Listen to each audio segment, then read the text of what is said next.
Brooke. So yeah, here is your second 2UZ. So this is 2001, 2002 era. Okay.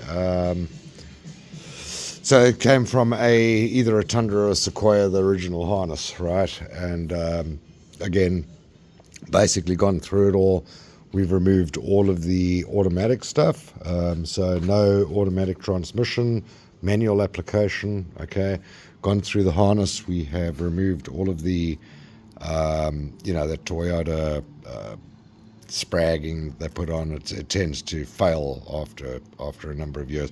We use this. It's like a woven roving, basically. It's a complete tube. It's not a wraparound. Okay, so every terminal on the motor has been removed. All the seals have been replaced. All of the terminals have been replaced. Not all of the connectors. Most of the connectors have been. All of your coil connectors are the same ones that were sent in with the donor harness. All of your injector connectors have been replaced. EVAP, okay, has been replaced. I think these two for your throttle, I think we used the original ones there. Everything again is on your invoice, okay. But yeah, let me go through it here from the front. So starting right hand front is going to be your oil pressure sender unit. So this is a switch. If it's a bigger one, it's going to be the oil sensor. The sender is basically going to give a variable resistance, where this is a on-off. So this is designed for controlling a oil pressure light, where the bigger one is a variable resistance, which is going to be controlling a oil pressure gauge. Okay, so this cable goes down, goes up to, it splits off on top here. I've actually threaded it through. I'll go through that in a second. Crank position sensor. It goes behind this bracket. You'll see it feeds in just behind the aircon compressor clutch. There's a square, an opening square there. It gets fed through there and it comes through and it comes out of the bottom. It's difficult to see here, but it's very, very self-explanatory, man, when you have a look at it. There's a hole here. Okay, so it basically runs through under this bracket. It keeps it from being tied up in the serpentine bolt. Okay, you got your front cam sensor, this being non-VVT, this is your only cam sensor. Okay, goes up, goes to your, so this is the motor control. This controls the motor and the clutch for the throttle by wire. Okay, so it basically controls the butterfly valve. Okay, this is your throttle position sensor connector. Okay, goes to your number 1, it goes to your number 3, number 5, and number 7 cylinders. So obviously your injector and your coils. Okay, everything here has been rerouted. So the way Toyota did this originally, I think they had both of these coming out in the same position, and they put a yellow tag on the one that went to the rear cylinders. Okay, what we've done is everything has been reconfigured, and it can only really go in one. It can only go in one place. Okay, it's very, very self-explanatory on how it all goes. We've put a skeletal structure in the harness as per your other one. You've got little additional brackets that hold it so that the harness is solid to the motor. Okay. This one we did slightly differently. You do not have an earth strap on this side. Everything's been moved over to this side. Okay, so you've got a real big earth over here that goes to the right-hand cylinder bank. Okay, this side, nothing. This is part of the sub-harness, so that's just going to plug straight into your engine harness. You have this connector here, which is a section of wires that we put into the harness to allow for you to run your reverse lights and speed sensor or whatever else you're running at the back of the motor. Okay, so you don't have loose wires going into your cab. So you've got an ignition switched positive, a negative, and you've got 4 conductors going into the cab, okay, which is those green. All of them have different traces. So you've got green with the yellow, green with the black, green, and I think it's green with the white or whatever it is. That'll all be in your documentation. And then this last one goes to your left-hand OT sensor. Okay, very important. here at the back you have a noise filter. So this just gets any noise out of generated by your coils, basically that whining noise that you would get on your car radio. Okay, so that basically drains that out of there. Like I said before, your earth strap, and then this goes down to your right-hand O2 sensor. Exactly the same thing on the side. Okay, so everything here being separated. So your number 8 cylinder, your 6, your 5, your 4, or your 8, your 6, your 4, your 2, okay, is all coming out in section. Okay, so you can't get any of that mixed up. We've put on these 2 brackets on this one. So this one we've done a couple of alterations different.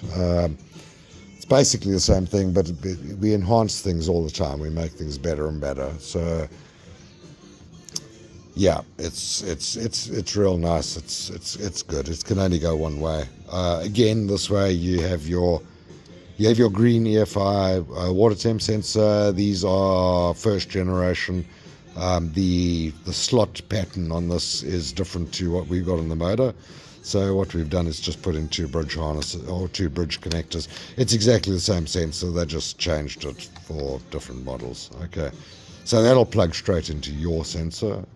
Just underneath it, that is a water temp sensor for your cluster. So that's a single probe, single conductor. That basically goes through to your client plug. Okay. And then running out of here, you have a split off. This goes to your airflow meter. So this is a 5-pin airflow meter connector. Okay. And then it goes down and goes to your alternator, 3-pin alternator connector. Okay. So that'll plug straight into your alternator. All of your signal there. So basically the rest of it, your exciter and whatnot's already wired into the engine harness. And then you've got your alternator charge light, which will come out of your client plug. Okay. Yeah, and then on this side, coming from the other side, you have your accelerator position sensor. So it's throttle by wire, but this is the first generation. So basically your accelerator position sensor was actually built onto the throttle body. You'll see when I turn that, your butterfly valve does not open.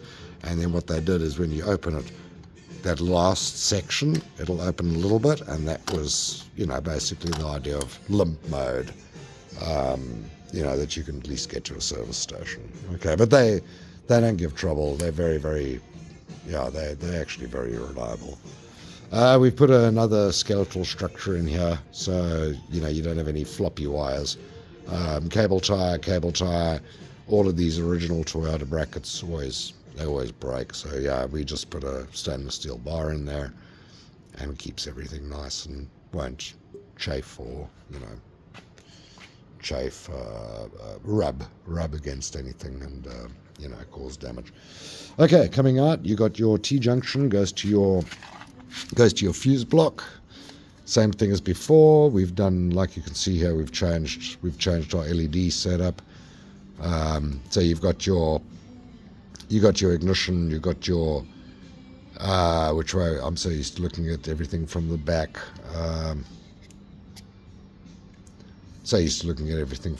Here, but yeah, you got your ignition, you've got your sensor fuse, you've got your injectors, you've got your throttle by wire, you've got your fuel pump. So you'll see here we've got a 15 amp in here. Okay, it's to run a original Toyota fuel pump, which is supposed to run at about 10 amps.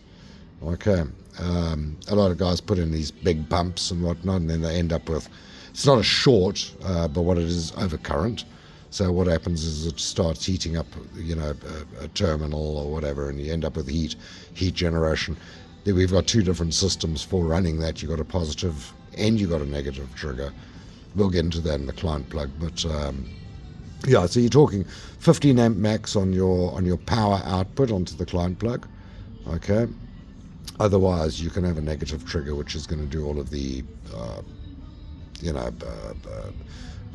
original FC negative activation on the Toyota systems, on all Toyota vehicles, basically. Okay, from like the 80s, Start relay, you've got your fuel control relays, so one's a negative and one's a positive supply. They don't work together. It's either one or the other that you're going to choose. Then you've got your EFI and main relays, and then there's your engine light. This is one of the little upgrades. So this, if we had a couple of guys that were there, you know, I know LEDs last a long time, but we put in a fixed LED in our previous fuse boxes, and when the LED goes bad, obviously it's a problem interchanging it. So now we've put a LED that can actually be taken out and replaced if it ever does go bad. You should never have a problem there.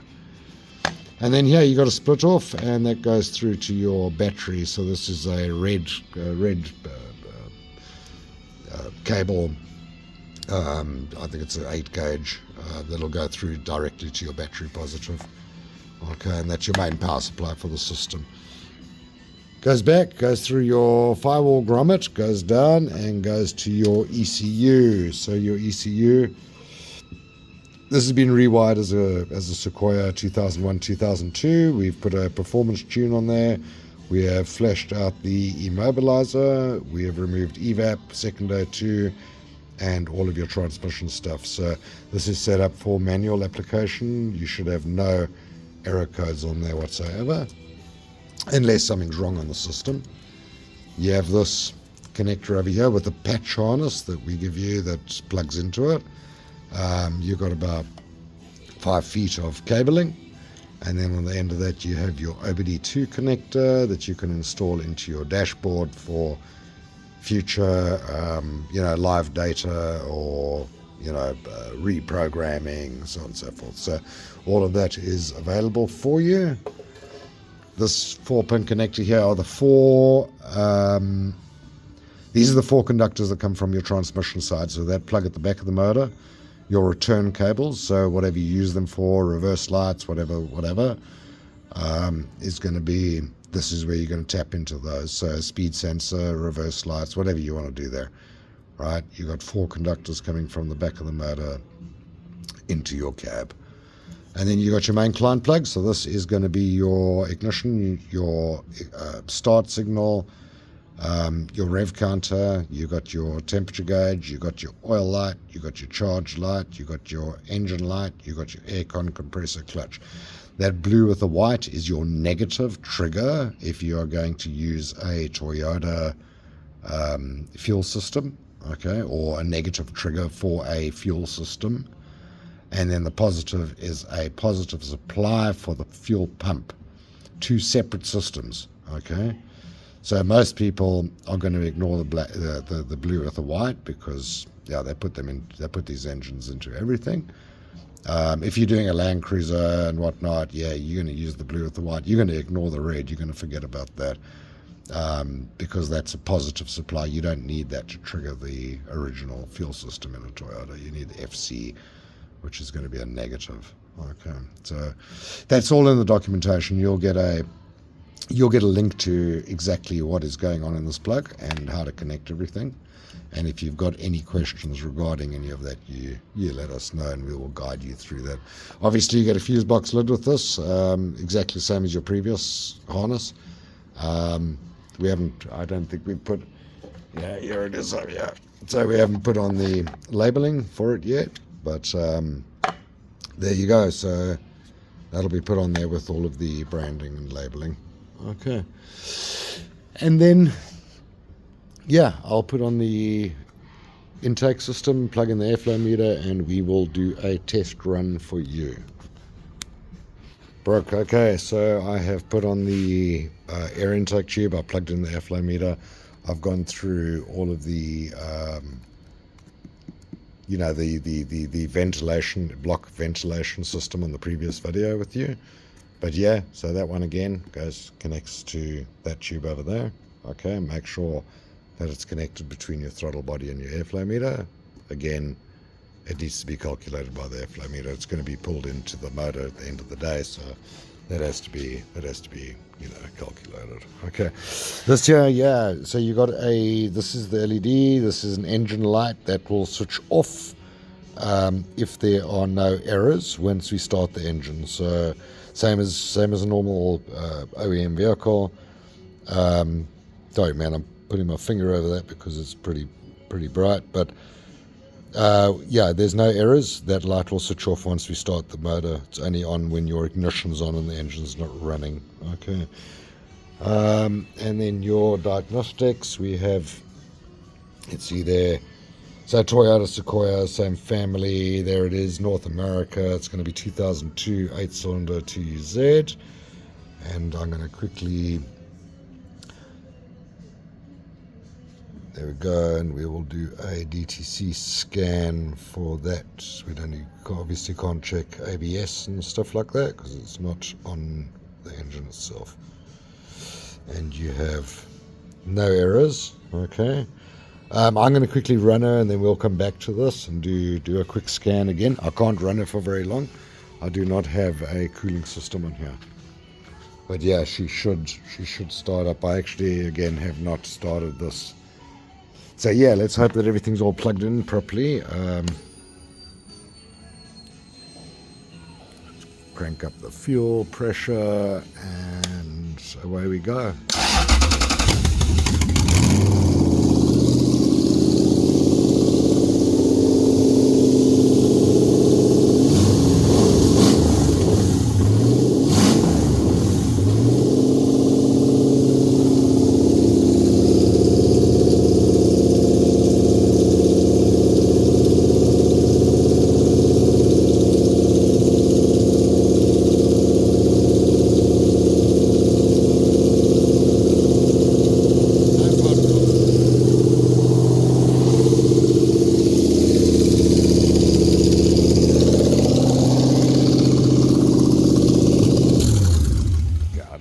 Too long because of the cooling side of things. I actually really need to put a cooling system on here. But yeah, you could see the fuse box light switched off while she was running. That's because there were no fault codes, and then again on the diagnostics, no DTCs. Okay. So yeah, I hope you enjoy her. You let us know any troubles at all. We want to be the first to know about it, and obviously we will assist and guide and fix or whatever. We want to be sure that you are happy with what you have received.